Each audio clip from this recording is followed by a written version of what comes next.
Okay, so the Toronto Maple Leafs have been very active in free agency, and from the looks of it, you'd swear that they'd won the cup. And I, I've looked at all their signings and have to say I'm not impressed. I'm just not. I will only be going after free agent signings that happened in the year 2020 and what you can expect from their current roster. So, first off, in May 14th of 2020, Adam Brooks signed a 2-year, $1.45 million contract extension. As you can see here in his stats, he played 7 games, 3 assists for 3 points, +1, plus minus, a 0.2 point share, no penalties, 2 shots on goal. None of them went in, no game winners, about 8 minutes on ice, a 46.9 Corsi 4, which is pretty bad, and a 45.8 offensive zone start percentage, which is even worse. This is his first year, so I would expect him to play a lot better as time goes on, but yeah, this isn't going to get you the Stanley Cup. Hell, it didn't get you past Columbus. Next up, let's see here. Next up, the Maple Leafs signed another center in Dennis Malgin to a 1-year, $700,000 contract extension. Last year, he played 44 games, had 4 points, 8 assists, or 4 goals, 8 assists for 12 points, a -9 plus minus, a 0.3 point shares, a 14 penalty minutes, 50 shots on goal, no game winners, 12 minutes on ice, 53.3 Corsi 4 even strength, which is much better than Adam, and a 60.6 offensive zone start percentage, which is insane. I don't like the fact that he's got a -9 plus minus, especially since he did that with Toronto. You can disregard plus minuses if they came from really bad teams, or if they came on contract years. Neither in which happened for Dennis Malgin. He just had a strange season there, and some aspects he was really good, and others he was not. He ended up getting traded this season from Florida to Toronto, and in Toronto he really didn't do much. He didn't have any points, had a -3 plus minus. He took a penalty, had 3 shots on goal in 8 games. 12 total shots, 83 minutes on ice in total, no face-off stats, which is strange because he's a center. 3 blocked shots, 9 hits, 6 takeaways, 5 giveaways. So overall, he's more of a defensive centerman, which I can respect, but again, that's not going to get you passed around in the playoffs. It's just not. It didn't even get you past Columbus. Let's see. Next up, another center in Jason Spezza to a 1-year, $700,000 extension. I would like this if Jason Spezza was anywhere near his former self, but he's just not. Last year, he played 58 games, 9 goals, 16 assists, 25 points, -3 plus minus with a 2.1 point shares, which is the best so far. 18 penalties, minutes, 73 shots on goal, no game winners, 10 minutes, 50 seconds time on ice, 50.6 Corsi 4, which is average, and a 45.3 offensive zone start percentage, which is pretty bad, and 10% below his career average. Last year with Toronto, it's not looking that good. He had most of his points from the even strength. He had 2 power play goals and 5 power play assists, 73 shots on goal with a 12.3 shot percentage, 132 total shots attempted, 628 minutes on ice, 215 face-off wins, 183 face-off losses for a 54% face-off percentage, 19 block shots, 13 hits, 20 giveaways or takeaways, and 33 giveaways. So Yeah, that he's on his decline. There's no denying that. Probably going to put him on the fourth line, which we're going to talk about that fourth line. It's not as good as people think, and they got names and not much else. Next up, the Maple Leafs signed right winger Wayne Simmonds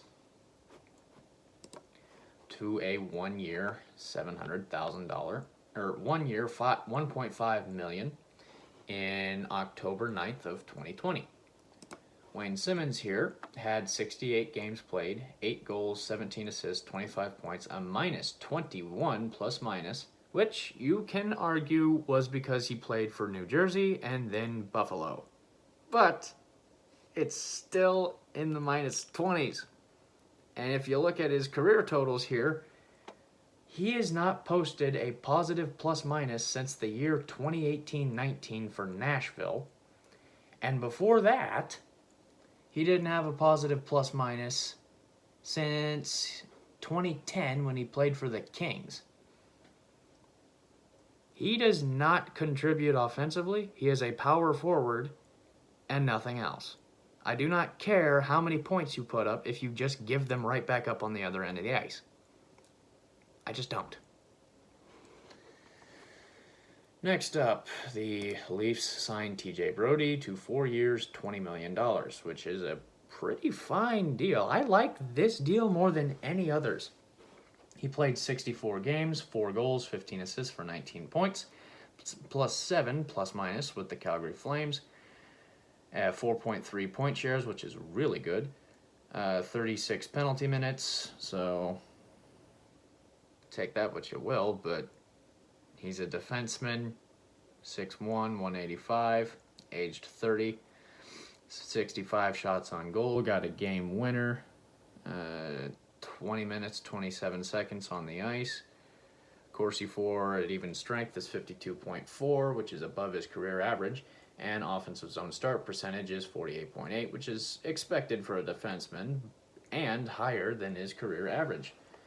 Overall, his age 30 season saw him go with nothing to show for on the power play or shorthanded.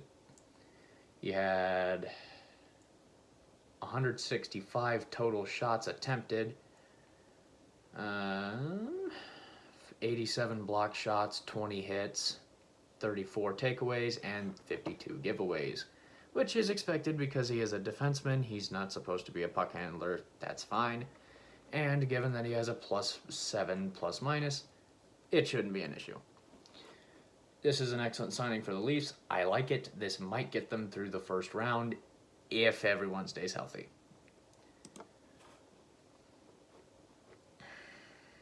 Next up, we have Travis Boyd. 1 year, $700,000. He's aged 27.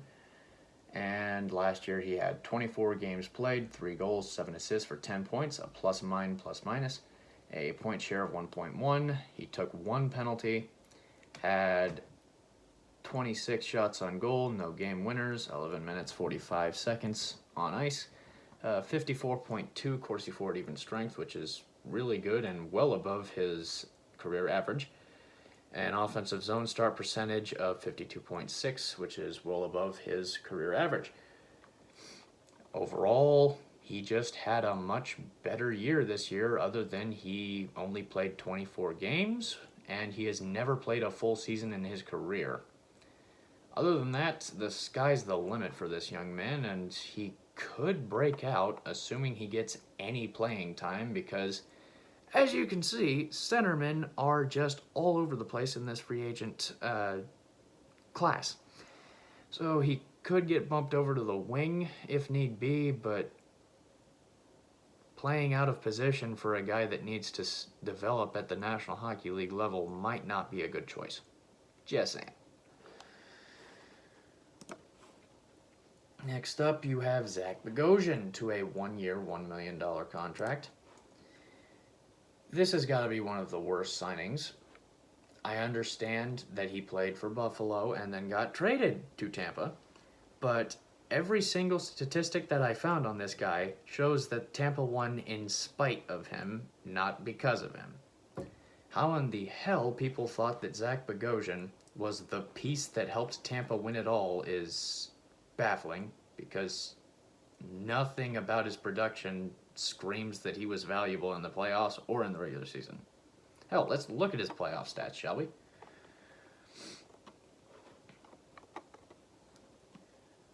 The first time he made the playoffs, aged 29 with Tampa, 20 games played, 4 assists for 4 points, +1 ±, 12 penalty minutes, 42 shots, absolutely nothing at even strength or the power play. What happened? There it is. 86 total shots attempted, 353 minutes on ice for a total of 1740 time on ice, which shows that he's more of a grinder than a producer. 19 blocked shots, 44 hits, 1 takeaway, and 14 giveaways. What part of that screams I helped this team win a Stanley Cup? I don't see it. I can't complain because he only signed for 1 year at $1 million, but if you think this is going to be the guy that get you over the top, you are sorely mistaken. Next up is Jimmy Vesey, an actual winger. This guy has infinite potential, and no, it's not because he's from Boston. I have literally never stepped in the state of Massachusetts in my entire life. I'm a Bruins fan because I started watching in 2013. 64 games played, 9 goals, 11 assists for 20 points, +12 ±. Now, the fun fact about this is that he managed to get a +12 ± in Buffalo, where nearly everyone had a negative ±, including Wayne Simmons. Fancy that. That could be very valuable to the Leafs, and I like this signing here. 2-point shares, 15 penalty minutes, 93 shots on goal, 2 game winners, which is surprising because Buffalo doesn't win a whole lot. So to see a depth guy get 2 game-winning goals is also impressive and really fun, assuming you let him play for you. 13:48 time on ice, 49.5 Corsi Ford even strength, 51.3 offensive zone start percentage. And then 10 even strength assist, 1 power play assist, 93 total shots on goal, 883 minutes on ice, 0 face-off wins, 5 face-off losses, face-off win percentage of 0. I mean, he's a winger, so it doesn't really matter what his face-off stats are. 20 blocked shots, 43 hits, 26 takeaways, and 16 giveaways. So he's also really good with puck handling.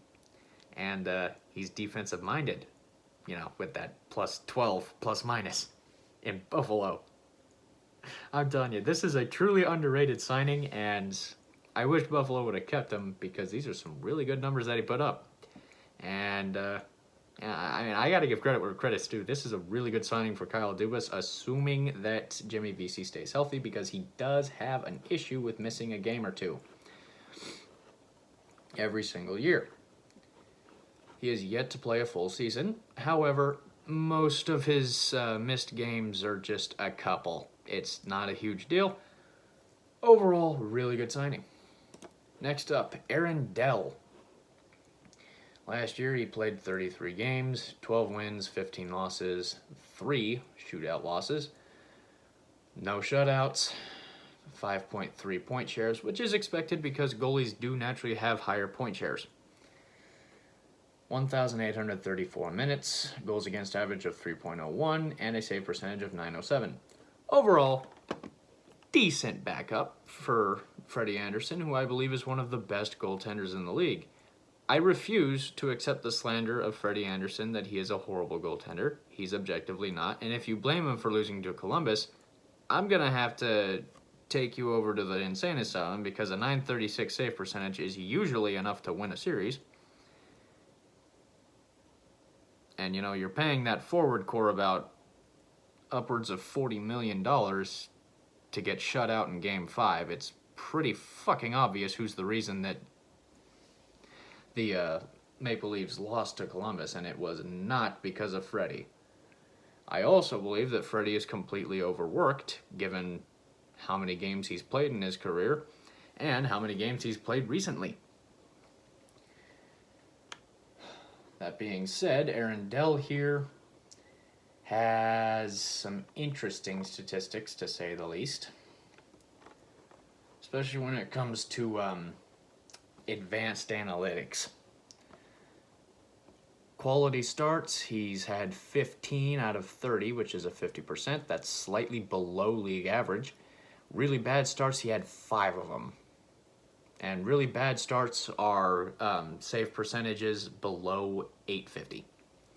So yeah, you had just a terrible night. He had 5 of those last year. Goals against percent of 103, which is slightly below average. Goals saved above average is minus 2.84, which is bad, but it's still an improvement from the year before where we went minus 14.75. That is absolutely atrocious. Adjusted goals against average has him at a 3.21, which is a whole 20 or 0.2 higher than his actual goals against average, which is a red flag. Goalie point shares of 5.3, and he's had 1 total point in his whole career. How he managed to get that, I don't know, because goalies rarely get points. And then last but not least, you have Joe Thornton. Aged 41, and last year he played 70 games, 7 goals, 24 assists, 31 points for a minus 19 plus minus. Yes, you can say that it's because he was on the Sharks, but you have to also understand that he was on the 4th line and still getting his ass beat every night. 1.6 point shares, 34 penalty minutes, 76 shots on goals. He had 1 game winner, 15 minutes, 30 seconds on ice. Corsi forward even strength of 52.7, offensive zone start percentage of 51.3, both in which are well below his career average. And then once you look into his final year compared to 2019, every single statistic is lower. He played less games, had fewer goals. Fewer goals, fewer assists, fewer points, much worse plus minus. In fact, he had a 21 lower in plus minus. He took at least 7 more penalties, had 9 less even strength goals, had the same amount of power play goals, nothing shorthanded, 3 less game winners, 4 less even strength assists, 7 less power play assists, nothing shorthanded, 76 shots on goal, so that's 14 less than last year, 9.2 shot percentage, which is almost half of what he had last year. He took less shots, had much less time on the ice, had less face-off wins, more face-off losses for a significantly worse face-off win percentage, 29 blocked shots, which is significantly more than last year, 20 hits, which is 3 more than last year, 55 takeaways, which is 12 more than last year, and 30 giveaways, which is 12 less than last year. So just about the only thing that's improved from last year would be his puck handling, and that's not much of a surprise considering he's not passing much anymore. Overall, this is an okay free agent class for Toronto, but it's nothing that'll get them over the hoop, and you would be lying to yourself if you say otherwise. Or, maybe I'm just horribly mistaken and missing something here, but none of these signings is screaming this is going to get us over the top, especially when Toronto's main needs are still not addressed. They need a right-handed defensive defenseman, which they did not get. Unless you count TJ Brody as a defensive defenseman, but I don't really see what makes him special. Anyways, this has been Trey McGethan, and I'll be seeing you soon.